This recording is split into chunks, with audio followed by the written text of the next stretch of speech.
Margins to Centre is a one-day conference to explore marginalised histories and the intersectionality between them, with a particular focus on LGBT+ history, women's history, BME history, and history of disability. I think we're ready to begin. So welcome to the Margin to Centre Conference 2021. This is going to be a day of discussion and enjoyable content. So let's just have fun and enjoy it. I believe our panelists are really looking forward to talking later. I know a few of them are feeling a little bit nervous, got a few butterflies and stuff, but I'm sure that adrenaline will only make their presentations even better. Panel 1, Health and Healing. My presentation is going to be Disease, Blame and Contestation, Haitian American Community Mobilization and Coalition Building during HIV/AIDS. So when we think about AIDS victims and AIDS activism, especially AIDS in the United States in the first decade of the epidemic, the 1980s and the 1990s, we tend to think of these sorts of images, or at least certainly I did. ACT UP, the AIDS Coalition to Unleash Power, the motto Silence Equals Death, led predominantly by young, white, gay men. The public memory of AIDS reinforces this, as do continuing AIDS media representations in film and TV. And what I hope to do today, at the very least, is to show you that although AIDS activism absolutely looks like this, it also looks like this. So the Never to be Forgotten Scourge, I've changed the title just slightly, but it's the victims of the 1918 to 19 influenza pandemic and COVID-19. In recent months, the shocking parallels between the 1918 and to 1919 influenza pandemic and the exhaustingly inescapable ravages of the COVID-19 pandemic have been drawn in the news media, with many hearing of the 1918 pandemic for the first time. This presentation is a comparative exploration demonstrating the necessity of inclusive commemoration of the COVID-19 pandemic. Reporting at the time, gender, class and race ratios in death rates were overlooked, with discourses prioritising the commemoration of the heroes, the young, and this precipitated a pattern of disease discourse that has been continued throughout the COVID-19 pandemic. This was apparent in the disproportionate coverage afforded to the illness and deaths of serving police officers, health workers and soldiers. The moment of cultural and political dispersion in the early 1960s, led by parents, is a precursor to the neurodiversity movement. The history of disabilities, particularly of learning disabilities, has yet to receive the attention necessary to place autism history within a broader framework. The historical material exists to better understand special education, diagnosis, and the complicated relationship between parents and those they advocate for, and we have a responsibility to explore this further. Why did you decide to take part in the conference? I joined the conference because I wanted to discuss topics that go beyond what we cover at uni, and I wanted to explore sort of my interests a little bit more.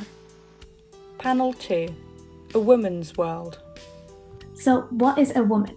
Domesticity, nationalism, and reform in female print culture. An excessive focus on the hostile relationship between imperialism and nationalism has created a tendency to write about Indian history as a contest between these ideologies, leading to the neglect of both time periods and histories peripheral to this contest. Guerrilla warfare has been seen through a masculine lens in popular history and media throughout the 20th century, a narrative driven by discussions of the new man that Che Guevara promoted, as well as through the idea of academics like Cynthia Enloe, who saw warfare as an extension of violent masculinity that would exploit women within these movements. While masculinity has played an important role in resistance movements, and violence is certainly widespread too, this violent masculinity delegates the position of women to one of victimhood, with women being forced into warfare rather than seeking it out. While gender divisions in guerrilla organizations showed a level of inequality that corroborated Enloe's belief, their presence in these movements is undeniable and therefore worth studying to understand guerrilla warfare and the people who were part of it. It is true that women are soft. It is also true they can be the most bloodthirsty and cruel creatures. I want to be neither. It is enough to do my job. I'd like to think about the ways in which fiction can offer new pathways in the study of India's partition. Partition was the division of the British Indian Empire into the two nation states of India and Pakistan in 1947, and you can see that on the maps here. It was characterised by extraordinary violence, mass migration, and it has profoundly shaped modern South Asia to this day. And I'm going to focus mainly on Bapsi Sidhwa's novel Ice Candy Man, which here, and it's a partition novel published in 1988. My name is Sydney Dvorak, and I'm presenting my research on Igbo women in communities before and during British rule. On November 23rd, 1929, a warrant chief confronted a woman and told her to count her animals so that she could be taxed. The woman retorted, "Was your mother counted?" And they began to fight. Word spread quickly, and women all over the province amassed in protest of the taxation. The Igbo women fought back in the way that their tradition long dictated and respected, by sitting on the colonial government. Thousands of women sat on their warrant chiefs, replicating their tradition of destroying offenders' huts by burning court buildings. In response, colonial troops shot and killed more than 50 women and left an additional 50 wounded, though the women never seriously injured the British men. What do you hope that the conference achieves? I think that there are two things that I really hope that the conference will achieve. First of all, I really hope that the conference achieves a sort of sparked interest amongst undergraduates with regard to studying marginalised histories as well as their intersectionality. And also, I just really hope that the conference achieves a sort of lasting legacy about the importance of studying these histories amongst the wider public. Panel 3, Broken Identities, Healing Places. So hi everyone, I'm Alyssa, and my presentation is called What a Tangled Web We Weave, the Children of Colonization. So when starting my research, I was interested in exploring what some of the experiences of mixed-race children were in different colonial societies. Where did they fall between the margins to center of these societies? Did they occupy unique positions and spaces? Were they mobile in the social structures? Did they have agency? And what can their experiences tell us about marginalized history in the context of colonial societies? So first, I looked at the cast of paintings of 18th century Mexico, which depicted so-called racial mixing in colonial Spanish America. These paintings convey discourses of power and status in the Spanish Empire, where, as Susan Dean Smith suggests, the colonial subject was portrayed as a racially mixed but productive cog in Spain's imperial machine. Different subjects were most often portrayed and separated not only by race, but the occupation associated with their race. Spanish men were depicted as professionals, merchants, and men of leisure. Indigenous individuals as food vendors, Black individuals and those with mixed Black or mixed Indigenous ancestry as coachmen, others as tailors, shoemakers, masons, cooks, and spinners. Overall, the paintings function as an aestheticization and idealization of mixed race peoples. Neil Kenlock, the official photographer of the British Black Panther movement, stated that members within the party viewed themselves as one family. This statement is revealing of the sense of kinship that was felt by those within the Black Power movement. Activists within the movement often lived, studied, and organised together, and in this presentation I consider how they engaged with each other as well as with the wider community. My talk today, as you can probably see by my PowerPoint presentation, is on the Attica Prison Rebellion of 1971.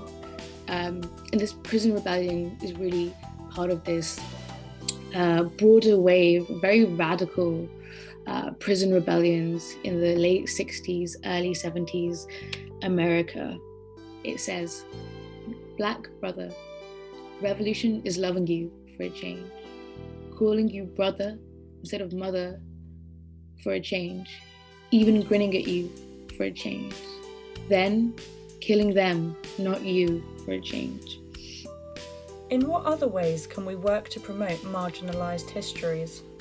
I think that one of the most important ways that we can promote marginalised histories is by having conversations about marginalised histories in our day-to-day lives. I think that's the single most important thing that anybody can do. We have all of these social media networks, and I think that it's fantastic. There's so many initiatives at the moment that are encouraging people to learn more about marginalised histories. But I think getting people interested in the little stories from a very, very small scale is how we build up to having national conversations about these kinds of things and how we commemorate marginalised histories. Panel 4, Sexuality, Deviant, Hope. For this project, I wanted to center the history of Two-Spirit Indigenous folks in North America and their experience before, during, and after settler colonization. I aimed to trace the history of Indigenous colonization and the intergenerational trauma that it has inflicted upon Two-Spirits. I researched how they're doubly marginalized by both their local Indigenous communities and Western queer groups. And through this, I seek to amplify Two-Spirits' experiences as centers of wisdom and resilience. My name is Finn Moran, and I will be presenting Are You One of Them? Queer Men in Occupied France. Possibly the biggest issue in the research for this is that there is so little scholarship available. France did not recognize members of the LGBT community as victims of the Nazi regime until the early 21st century, which made the possibility of discussing queer members of the resistance virtually impossible. This study will be focusing on the events of the Euromaidan and immediately after, up to late 2015. The subject of Ukrainian Euromaidan protests and the position of the LGBTI communities within the demonstration is difficult to effectively describe, necessitating use of colourful metaphors such as Jesse Sanchez's atomization of the intense ideological conflict down to the absence of the red, orange, and green and purple of the rainbow flag from the sea of blue and yellow of Ukrainian national flags held by protesters.